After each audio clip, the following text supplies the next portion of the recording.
The gravel crunched beneath my sneakers as I limped behind my dad's car, trying not to let my sister's shrieking laughter crawl under my skin again.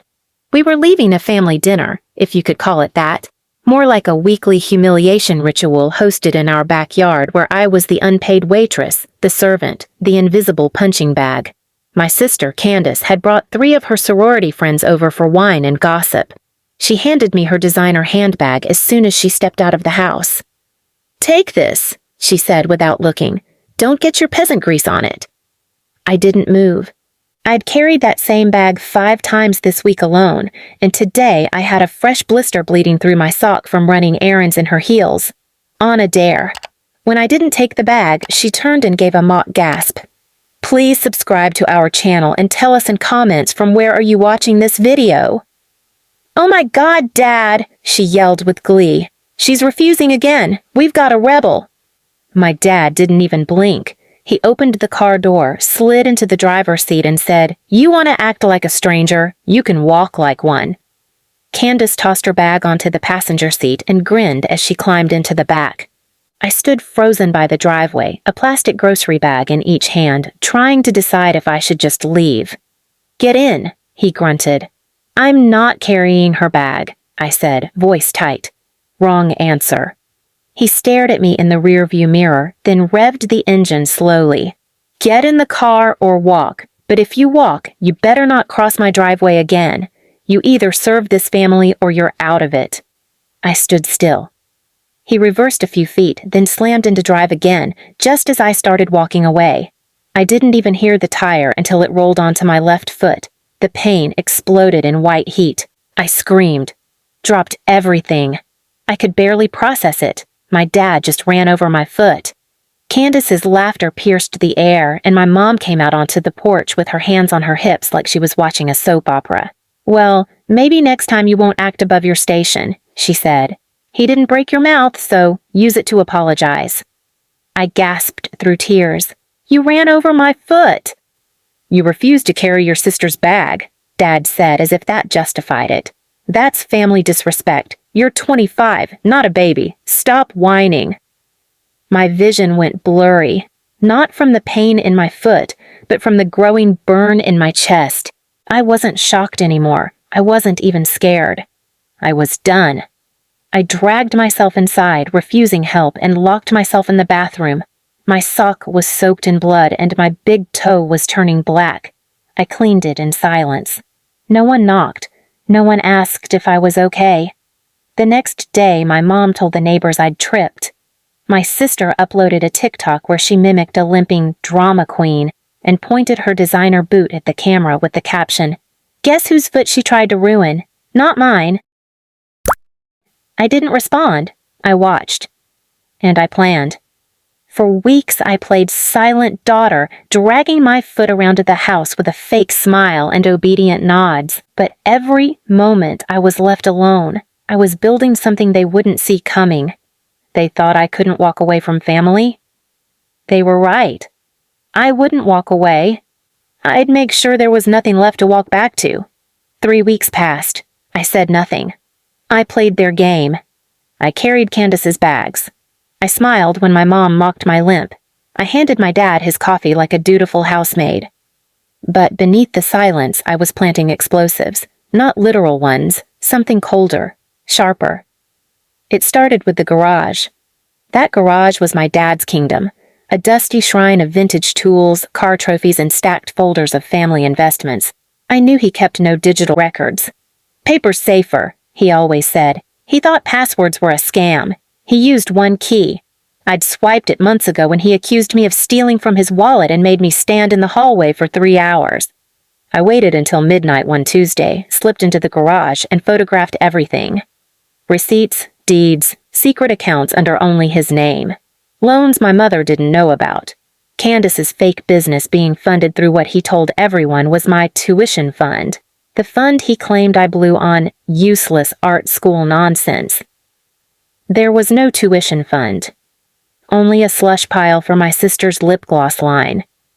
By the end of the week, I had an entire folder on my cloud drive labeled shovel. Next, I went after Candace. She left her laptop open one night while live streaming with her ring light. She was filming a "Get Ready With Me" makeup video in our kitchen because apparently she liked the grimy peasantcore vibe.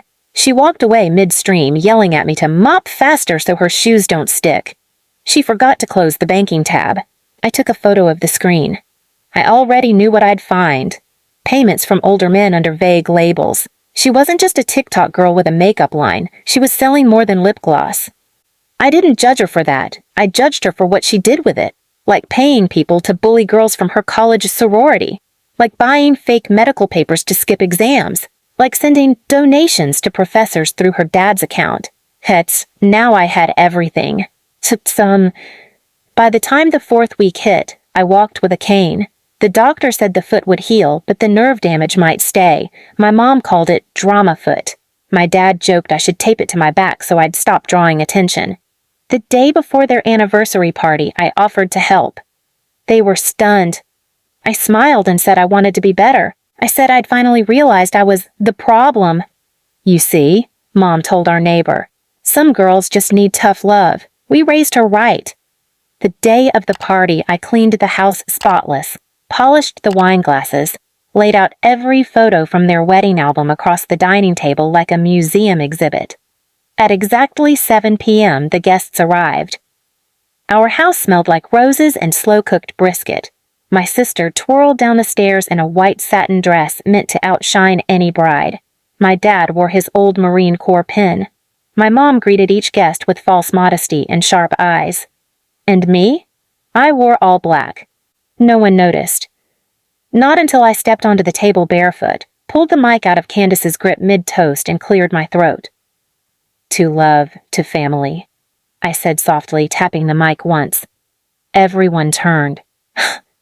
"To the kind of family who makes their daughter smell shoes after being kicked in the face," I said. Gasps. Candace froze.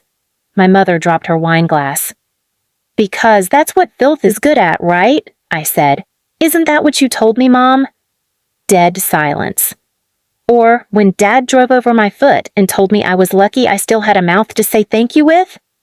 Someone laughed, nervous. My dad's face turned red. "You shut that—" "No," I said calmly. "I'm 25, not a baby. Isn't that what you said? That if I didn't like it, I could leave?" I reached under the table and pulled out a single shoebox. Candace's face drained. Inside was her boot, the one she wore the day she kicked me. I had cleaned it, polished it until it gleamed like a trophy. The laces sparkled like ribbons. I lifted it into the air like a weapon.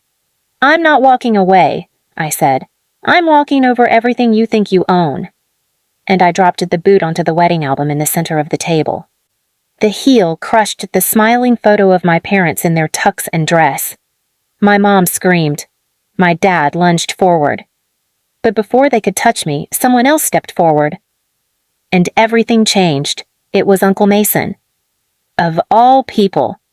My mom's estranged brother. The one they never invited. The one they said went crazy after Vietnam and stole from the family.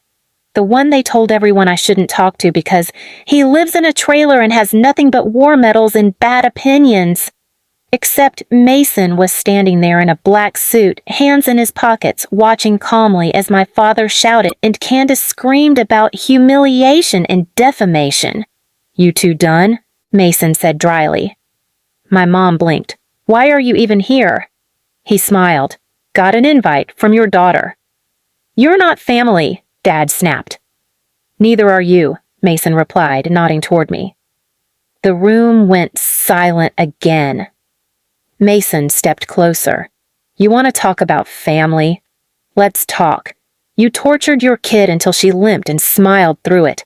You threw her under a car, fed her scraps, made her clean your boots like she was some animal. And now you're surprised she bit back?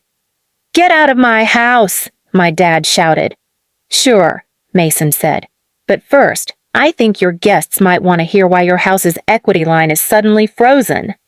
My father's eyes twitched. I stepped forward, slow but steady on my cane, and handed Mason a small folder. Everything's in there, I said. The fraudulent insurance claims, the side accounts, Candace's slush fund. the falsified documents he used to show he was still a veteran homeowner. Mason whistled. Sloppy work, Bill. My father reached out to grab the folder. Touch it, I said coldly, and I pressed send. Send what? Mom demanded. I held up my phone. I sent copies of everything to the IRS, your mortgage lender, and that veterans group you lied to for tax exemptions, I said. They should be reading your anniversary email right about now, with attachments. Dad's face went pale. You're bluffing. Check your phone, I said. He pulled it out with shaking hands. The second he unlocked it, the screen lit up. Push notifications. One from his bank app. He sat down hard. Candace grabbed her purse and tried to leave. But Mason moved in front of the door. Oh, honey, he said. You forgot something. He tossed her another envelope. That one's from the college board. They were very curious about your donations. Seems your professors won't be returning your calls. You ruined my life, she shrieked. No, I said, walking past her. You did. I just cleaned up. Candace lunged at me. I stepped aside with a graceful limp and watched her crash straight into the cake table, chocolate mousse all over her fake satin gown. Guests gasped. Phones came out. And still no one said a word in their defense. My mom looked around for help. My dad looked down at the ground. I walked to the middle of the room and lifted the shoe again, Candace's shoe, the one I'd been forced to smell, the one she kicked me with. And I set it gently on their framed wedding photo. May you walk in your own filth, I whispered. Then I turned and left. They didn't follow. Mason drove me to his cabin that night. He didn't say much, just let me lean back with my swollen foot and my packed bag. He handed me a cold soda, turned up the old jazz radio, and said, You did what had to be done. I stayed with him for 6 months. Got therapy, relearned how to walk evenly again, started a small art gig online under a fake name. People started buying. And one day, when I was packing a custom sculpture to ship, I opened a dusty box Mason had left on the porch. Inside, the shoe, bronzed, mounted on a block of wood, engraved with the words, For when filth rises higher than the heel that tried to crush it. I smiled. That heel never touched me again. Please subscribe to our channel and tell us in comments from where are you watching this video.